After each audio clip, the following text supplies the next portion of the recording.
Hey everyone, and welcome to this deep dive. Today we're tackling something that it's close to home for a lot of guys out there. Divorce, and yeah, it can be a real battle. It really can be. There's so much emotional turmoil, and sometimes it feels like you're just totally powerless. Exactly. And to guide us through this, we're diving into surviving the divorce wars. This book's written by a guy who went through a really rough divorce himself, and he's not holding back. He's talking about the legal system, the financial hit, and all the pressure society throws at men going through this. Yeah, what's powerful about the book is how honest he is. He really argues that the system is rigged against men, especially when it comes to custody and finance. Yeah, he uses that term rig system a lot, and it really makes you think. One of the first things that jumped out at me was the statistic he throws out. Fathers only get sole or primary custody 10% of the time. That's a huge red flag. Yeah, that's a big one. And it makes you question how societal expectations and the legal system are working. Historically, mothers were seen as the primary caregiver, but roles are changing, and it seems like the system hasn't caught up. Right, and that ties into the financial drain. He talks about alimony, child support. It can really wipe a guy out, especially when you add legal fees on top of that. He tells this story about a guy named John who loses custody because of false accusations and ends up paying a fortune in alimony.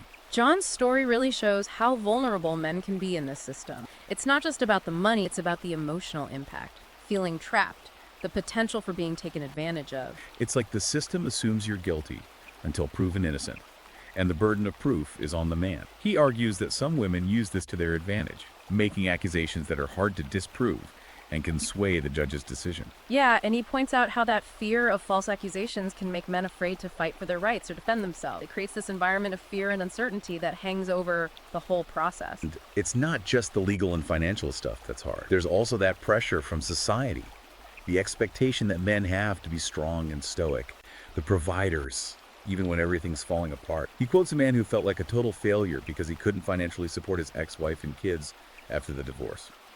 It speaks to a bigger issue how men aren't really allowed to be vulnerable, to show their emotions and struggles. Society tells them to just man up and deal with it, and that can lead to all sorts of problems down the line. It's like they're damned if they do and damned if they don't. Punished for showing weakness and punished for not living up to these outdated ideas of what a man should be. And that's where his advice on coping mechanisms comes in, right? Absolutely.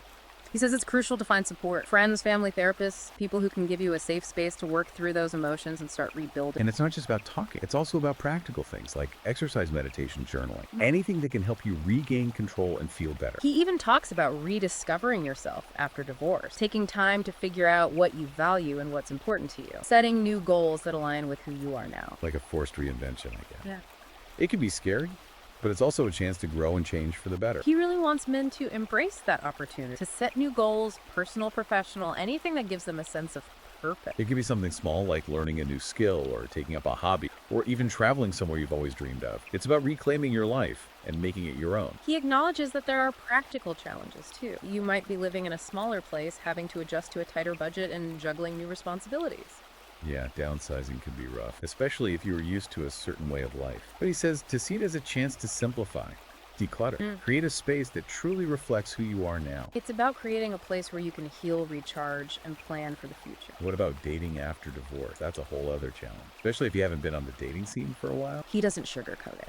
He says it can be scary, especially with all the dating apps and the way things are now, but he encourages men to go into it with an open mind and a positive He attitude. talks about being authentic, being upfront about who you are and what you want, instead of trying to fit some mold. Right. He warns against jumping into new relationships too quickly. He says take the time to heal from the divorce, figure out what went wrong, and be clear about what you're looking for in a partner. It's about learning from the past and using that to build a better relationship next time. He even gives some tips for online dating, like how to make a good profile and how to navigate all the back and forth messaging. He stresses being honest about your situation and what you want. No playing games or pretending to be someone you're not. And he reminds guys that rejection is part of the process. It doesn't mean you're not good enough. It's about finding someone who's truly right for you, not just settle. He even shares some inspiring stories about men who found love and happiness after divorce.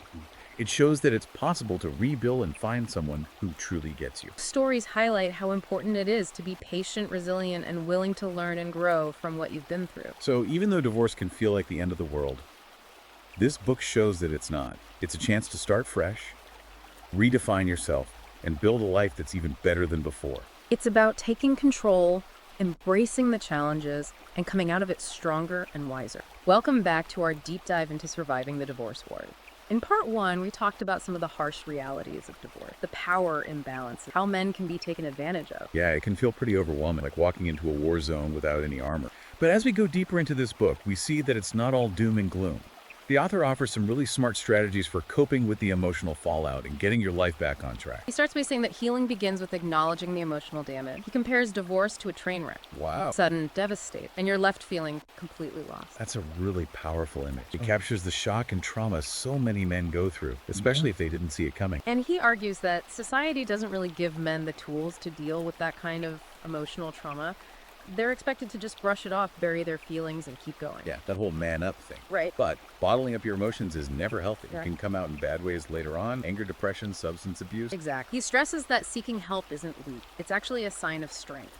He encourages men to find a therapist, join a support group, or even just talk to a friend or family member, someone they trust. It's about having a safe place to process those emotions and develop healthy ways to cope. And it's not just about talking it out. He also suggests practical things like exercise, meditation, and journaling to take care of yourself. These can help you feel more in control and improve your well-being when everything feels chaotic. He even talks about the importance of rediscovering yourself after divorce. It's a time to look inward, reassess your values and priorities, and set new goals that align with who you are now. It's kind of like a forced reinvention in a way. Scary, but also a chance for growth and positive change. He really encourages men to embrace that opportunity, to set new goals, personal, professional, whatever, gives them a sense of purpose and direction. Yeah, it could be as simple as learning a new skill, taking up a hobby, or even traveling to a place you've always wanted to go. It's about taking back your life and making it your own.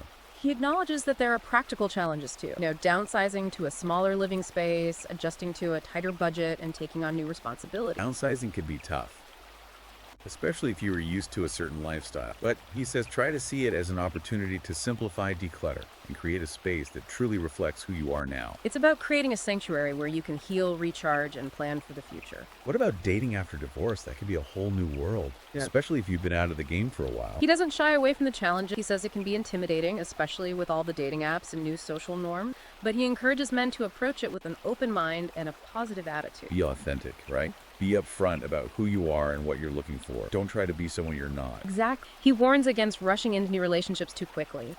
He says, take your time to heal from the divorce, figure out what went wrong, and be clear about what you truly want in a partner. Learn from your mistakes so you can build a healthier and more fulfilling relationship in the future. Right. And he gives some practical tips for online dating, creating a good profile, navigating all those messages. Yeah. He says be upfront about your situation and your expectation.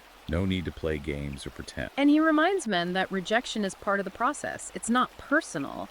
It's about finding the right person for you, not just settling for anyone. And he shares some really inspiring stories about men who found love and happiness after divorce. Proof that you can rebuild your romantic life and find someone who truly understands and appreciates you. Those stories really show how important it is to be patient, resilient, and willing to learn and grow from your experience. So even though divorce can feel like the end of the world, this book reminds us that it's not. It's a chance to start fresh, figure out who you are, and create a life that's even better than before. It's about taking control of your life, embracing the challenges, and coming out of it stronger and wiser. All right, so we're back for the final part of our deep dive into surviving the divorce wars. We've talked about the emotional side of things and the practical stuff about rebuilding. But there's one more big piece we got to cover, the legal battle. Yeah, that's where things can get really nasty, especially with false accusations and a system that often feels stacked against you. And of course, the fight for your rights as a father. It's a minefield. Yeah. One wrong step and everything blows up. The book really stresses how important it is to be prepared and to have the right lawyer on your side. Oh, absolutely. He's super adamant about that. He even compares false accusations to IEDs. EDs, like bombs. Exact. Hidden threats that can just explode and cause massive damage. That's a powerful image. Right. It really shows how serious this is and how important it is to be careful. So what can guys do to protect themselves from these IEDs? Documentation, he says, is key. Keep records of everything. Emails, texts, social media posts. Even write down notes about conversations you have. Create a paper trail to prove those claims are false. It's like building your defense brick by brick. Right. And he also talks about gathering any physical evidence that supports your case. Photos, videos, eyewitness accounts, anything like that. Anything that can back up your story. Yeah. And most importantly, he says, find a lawyer who specializes in men's rights and false accusations. Someone who knows how to fight those claims in court. Level the playing field. Yeah. Have someone in your corner who can really fight for you. But even with the best lawyer, the system itself can be really intimidating. He's honest about that. He talks about the biases that exist, the laws that are outdated, and even the fact that some judges might be more sympathetic to one side over the other. It's discouraging. It can feel like you're fighting an uphill battle from the start.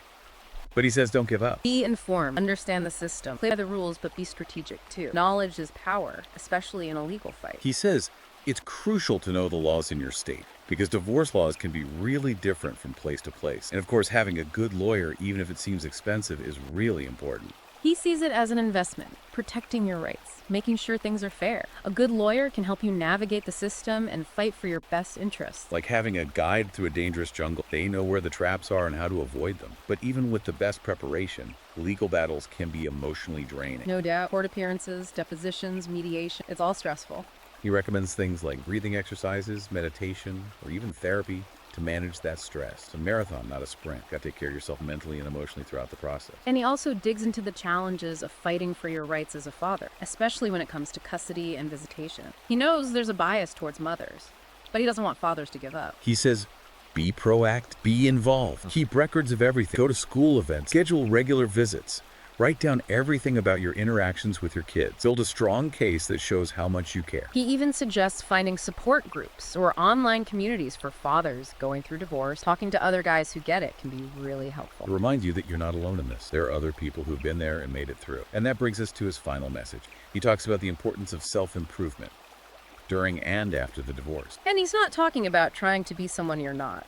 It's about personal growth, healing, becoming the best version of yourself. He suggests finding new hobbies, going back to school or pursuing career goals, maybe even going to therapy to deal with any issues that might have led to the marriage ending. It's about taking control of your life, your choices, your future, creating a life that makes you happy and gives you a sense of purpose. He wants men to see that divorce, as painful as it is, can be a chance for positive change. It's a chance to learn from your mistakes, rediscover your passions, and become a stronger, more resilient, and more authentic you. Turning a bad ending into a brand new beginning. So as we wrap up this deep dive into surviving the divorce wars, I hope you're feeling empowered, not defeated. Remember, knowledge is power, support is crucial, and self-improvement is the key to building a better future. And if you want to learn more from the author himself, you can check out Surviving the Divorce Wars on Amazon Kindle and Google Play Books. Thanks for joining us on this deep dive. Until next time, stay informed, stay strong, and keep fighting for the life you deserve.